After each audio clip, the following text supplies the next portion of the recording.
ওইখানে 13 জন ডাক্তারে ভোট বইসে তারপরে তারা আমাদের মানে থেরাপি দিলে যে উপকারটা হবে তার দিকে ক্ষতি হবে দোষ চিন্তা করলাম যে এইভাবে বছর বছর যদি অপারেশন করে তাহলে তো আর্থিক দিক দিয়েও সমস্যা আর রোগীও তো আর কয়বার অপারেশন করা সম্ভব পরে এর মধ্যে আমি যেমন এই যে আপনার এখানকার ওই মোবাইলে একবার দেখছি যোগাযোগ করে এইখানে একবার আসছি 6 মাস ওষুধ খাওয়া শেষ হয়েছে এই যে গত জ্ঞান পরীক্ষা করছি আলট্রাসাউন্ড করছি ওটার এই নেই আর এই টিমারটা মানে ফ্রিজে পাওয়া যায় নরমাল রিপোর্ট আছে। আসসালামু আলাইকুম ওয়া রাহমাতুল্লাহি ওয়া বারাকাতুহু। সম্মানিত দেশবাসী, আমি cancer specialist doctor S M Sarwar. বিশেষ করে আপনারা জানেন যে সারা ওয়ার্ল্ডের ডাক্তারদের বক্তব্য হলো ক্যান্সার হলে আনসার নেই। আমরা বলে থাকি ক্যান্সার, কিডনি, থ্যালাসেমিয়া, এইডস এই 4টি মরণ ব্যাধিরও কোনো ভিত্তি নেই, 4টি সম্পূর্ণভাবে সুস্থ হয়। বিশেষ করে এরকমই একজন রোগী আমরা আপনাদের সাথে সাক্ষাৎকার দিচ্ছি। আপনার নাম মোহাম্মদ ইসমাইল হোসেন, পিতার নাম আব্দুর রহমান, আপনার মায়ের নাম আমেনা বেগম, গ্রাম হাবলা পূর্বপাড়া, পোস্ট অফিস হাবলা, থানা বাসাই, জেলা টাঙ্গাইল। আপনার যে রোগী, আপনার কি হয়?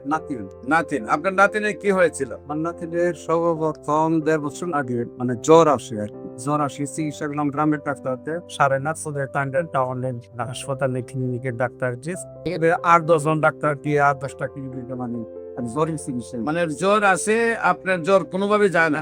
অলরেডি 8-10 জন ডাক্তার দেখাইছেন, কোনোভাবে জ্বর যায় না। তারপর আপনি কি করলেন? এইভাবে 4 মাস শুধু জ্বরেই করছে। তারপরে শুকিয়ে মনে করেন রক্ত কমে গেছে, রক্ত উঠছে। তারপর রক্ত কমে গেছে, রক্ত পড়ছে। হ্যাঁ, ডাক্তারে বলেছে রক্ত বলছে ছেলে আর জ্বরেই রক্ত বলছে, তাও আবার জ্বর থামে, তাও জ্বর থামে। পরে এক ডাক্তারে যেমন ওই ঢাকা শিশু হাসপাতালে আচ্ছা আচ্ছা। এবার থেকে সুবার ওইখানে নিয়ে গেছি, ওইখানে ডাক্তারি দিয়ে গিয়া আগে সব বিভুট টুবুট দিয়ে গিয়া তারপর আলট্রাসোনোগ্রামে দিছো না কই কেটে তখন আলট্রাসোনোগ্রাম টিউমার পরে ওইটা ওই শিশু হাসপাতালে অপারেশন করছি। অপারেশন করার পরে অপারেশন করে সবটুকু ডেড করা হচ্ছিল না, এটা নারী ঢুকে আসে এনেছে ফের করে আসছি 1 বছর পরে আবার মানে ওইটা আগের মতো আবার জ্বর মানে জ্বর আসা থামে না। তারপর শিশু হসপিটালে আসছে, সেখানে টিউমার ধরা পড়ার পরে আপনারা অপারেশন করে, অপারেশন করার পরে জ্বর থামছে, সুস্থ হয়েছে, কিন্তু পুরা টিউমারটা বার করতে পারেন।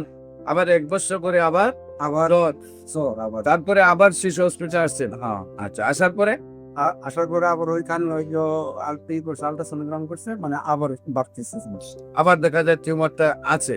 তারপর তারা কি সিদ্ধান্ত দিল? এটা থেরাপি দিতে হবে, ওই আপনি মহাখালী ক্যান্সার হাসপাতাল যে আপনার এটা এই মুহূর্তে চিকিৎসা সম্ভব না, আমরা থেরাপি দিয়ে মহাখালী ক্যান্সার হসপিটালে চলে যায়। তারপর সেখানে গেছেন, ওইখানে গেছি, মানে ওইখানে পাঠাচ্ছি ওইটা কিভাবে দিতে হবে, কত মাত্রায় দিতে হবে এটা মানে লিখিত আনা হবে। আচ্ছা আচ্ছা। ওইখানে 13 জন ডাক্তারে ভোট বইসে তারপরে তারা আমাদের মানে থেরাপি দিলে যে উপকারটা হবে তার দিকে ক্ষতি হবে দোষ। সেখানে 13 জন ডাক্তারের বোর্ড বসে দেখছেন, যে কাছে তারা বলছে যে থেরাপিদের উপকার আছে, ক্ষতি বেশি হবে। তখন আপনারা কি সিদ্ধান্ত দিল? ওনারাই বলে দিছে যে আবার আপনারা অপারেশন, আবার আপনারা ওই শিশু হসপিটালে অপারেশন করেন। হ্যাঁ, এটা বলে দিছে। পরে আমরা চিন্তা করলাম, ব্যক্তি গেছি, ব্যক্তিরা চিন্তা করলাম যে এইভাবে বছর বছর যদি অপারেশন করে তাহলে তো আর্থিক দিক দিয়েও সমস্যা আর রোগীও তো আর কয়বার অপারেশন করা সম্ভব। পরে এর মধ্যে আমি যেমন এই যে আপনার এখানকার ওই মোবাইলে একবার দেখছি, তারপরে মনে করেন যে ওই 1 দিনের মধ্যে আমি এখানে যোগাযোগ করে এইখানে একবার আসছি, এসে প্রথম পারিশ দিয়ে নিয়ে গেছি। নিয়ে যাওয়ার পরে 6 মাস ওষুধ খাওয়া শেষ হয়েছে। এই যে গত জ্ঞান পরীক্ষা করছি আলট্রাসাউন্ড করছি ওটার এই নেই আর এই টিমারটা মানে ফ্রিজে পাওয়া যায়, নরমাল রিপোর্ট আছে। এই রিপোর্টে আসছে যে সম্পূর্ণভাবে ভালো নাকি?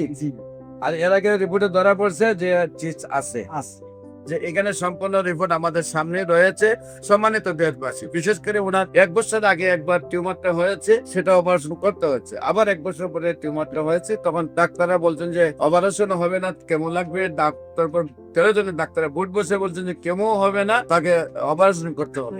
তারপর ওনারা আমার কাছে আসছেন, আল্লাহর রহমতে 4 মাস চিকিৎসা হয়েছে, 3 মাস হয়েছে। এখন রিপোর্টে আসছে সম্পূর্ণরূপে ভালো। আল্লাহর শেষের মধ্যে এই সকল কেস সহ মাথার চুল থেকে পায়ের নখ পর্যন্ত যে কোনো রোগী হোক না কেন, হোমিওপ্যাথিকে অপারেশন ছাড়া, কেমোথেরাপি, রেডিওথেরাপি ছাড়া, ওষুধের দ্বারা সম্পূর্ণরূপে সুস্থ হয়। পাশাপাশি যে কোনো প্রয়োজনে স্ক্রিনে দেওয়া নম্বরে যোগাযোগ করার জন্য আহ্বান জানিয়ে শেষ করছি। সবাইকে ধন্যবাদ। আসসালামু আলাইকুম ওয়া রাহমাতুল্লাহি।